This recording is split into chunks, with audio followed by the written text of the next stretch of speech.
வணக்கம் மக்களே, இன்றைக்கி நம்ம தனி சுவை சேனலில் பாவக்காய் புளி குழம்பு எப்படி செய்கிறதுன்னு பார்க்கலாம். அதுக்கு முதல்ல நம்ம புளியை ஊற வச்சுக்கலாம். ஒரு எலுமிச்சை அளவுக்கு புளியை எடுத்து அலசிக்கலாம். அதில் 2 கிளாஸ் அளவுக்கு தண்ணி சேர்த்து 10 நிமிஷம் போல் ஊற விடுங்க. அடுத்து நம்ம பாவக்காவை லேசாக பச்சை வாசனை போகிற அளவுக்கு வதக்கிக்கலாம். ஒரு பேனை நல்லா ஹீட் பண்ணிவிட்டு 1 டீஸ்பூன் அளவுக்கு எண்ணெய் சேர்த்துக்கோங்க. அதில் நம்ம நறுக்கி வச்சுருக்க பாவக்காவை சேர்த்துக்கலாம். நான் மிதி பாவக்காய் 5லேருந்து 6 பாவக்காய் எடுத்திருக்கேன். உங்ககிட்ட பெரிய பாவக்காய் கிடைச்சிச்சுன்னா 1 பாவக்காய் அளவுக்கு சேர்த்துக்கோங்க. காய் லேசாக வதங்கி இந்த மாதிரி சுருண்டு வந்ததுக்கப்புறம் தனியாக எடுத்து வச்சுக்கலாம். அடுத்து ஒரு கடாயை ஹீட் பண்ணிக்கோங்க. அதில் 5 டீஸ்பூன் அளவுக்கு எண்ணெய் சேர்த்துக்கோங்க.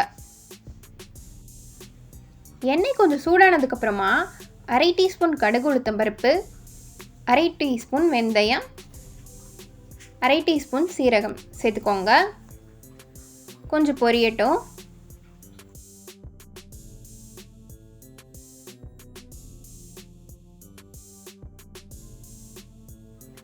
லேசாக பொரிஞ்சதுக்கப்புறமா கருவேப்பிலை இலைகளை சேர்த்துக்கலாம்.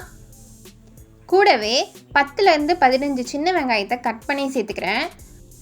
உங்ககிட்ட சின்ன வெங்காயம் இல்லைன்னா ஒரு பெரிய வெங்காயத்தை பொடியாக கட் பண்ணி சேர்த்துக்கோங்க.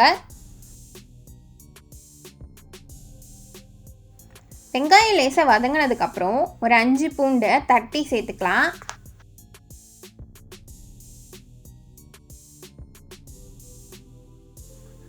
கூடவே ஒரு மீடியம் சைஸ் தக்காளியை கட் பண்ணி சேர்த்துக்கலாம்.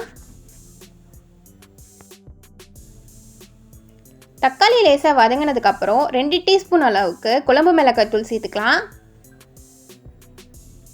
கூடவே 1/4 டீஸ்பூன் அளவுக்கு மஞ்சள் தூள் சேர்த்துட்டு நல்லா கலந்து விட்டுருங்க. இப்போ நம்ம ஊற வச்சுருக்க 2 கிளாஸ் அளவுக்கு புளி தண்ணி இதில் சேர்த்துக்கலாம்.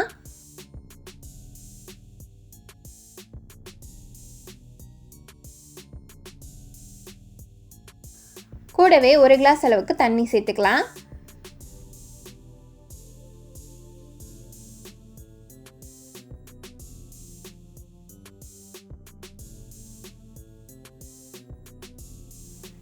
இப்போ இதுக்கு தேவையான அளவுக்கு உப்பு சேர்த்துக்கோங்க. லேசாக கொதிக்க ஆரம்பிச்சதும் நம்ம வதக்கி வச்சிருக்க பாவக்காயை இதில் சேர்த்துக்கலாம்.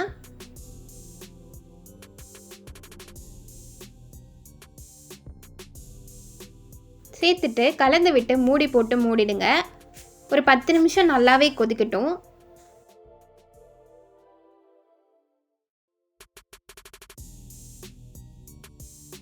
பத்து நிமிஷம் நல்லா கொதிச்சு தண்ணி கொஞ்சம் குறைஞ்சிருக்கு. இப்போ நம்ம கொஞ்சமாக வெல்லம் சேர்த்துக்கலாம். அப்போ தான் இந்த பாவக்காவுடைய கசப்பு தெரியாமல் இருக்கும்.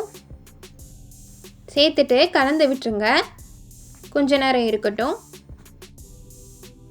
பாவக்காவை வதக்கிட்டு குழம்புல சேர்த்திங்கன்னா உங்களுக்கு அந்த கசப்பு தெரியாமல் இருக்கும். ரொம்பவே சுவையான கசப்பே தெரியாத இந்த பாவக்காய் குழம்பை கண்டிப்பாக நீங்கள் வீட்டில் ட்ரை பண்ணி சாப்பிட்டு பார்த்து எங்களுக்கு கமெண்ட் பண்ணுங்கள். கூடவே சப்ஸ்கிரைபும் பண்ணிவிடுங்க.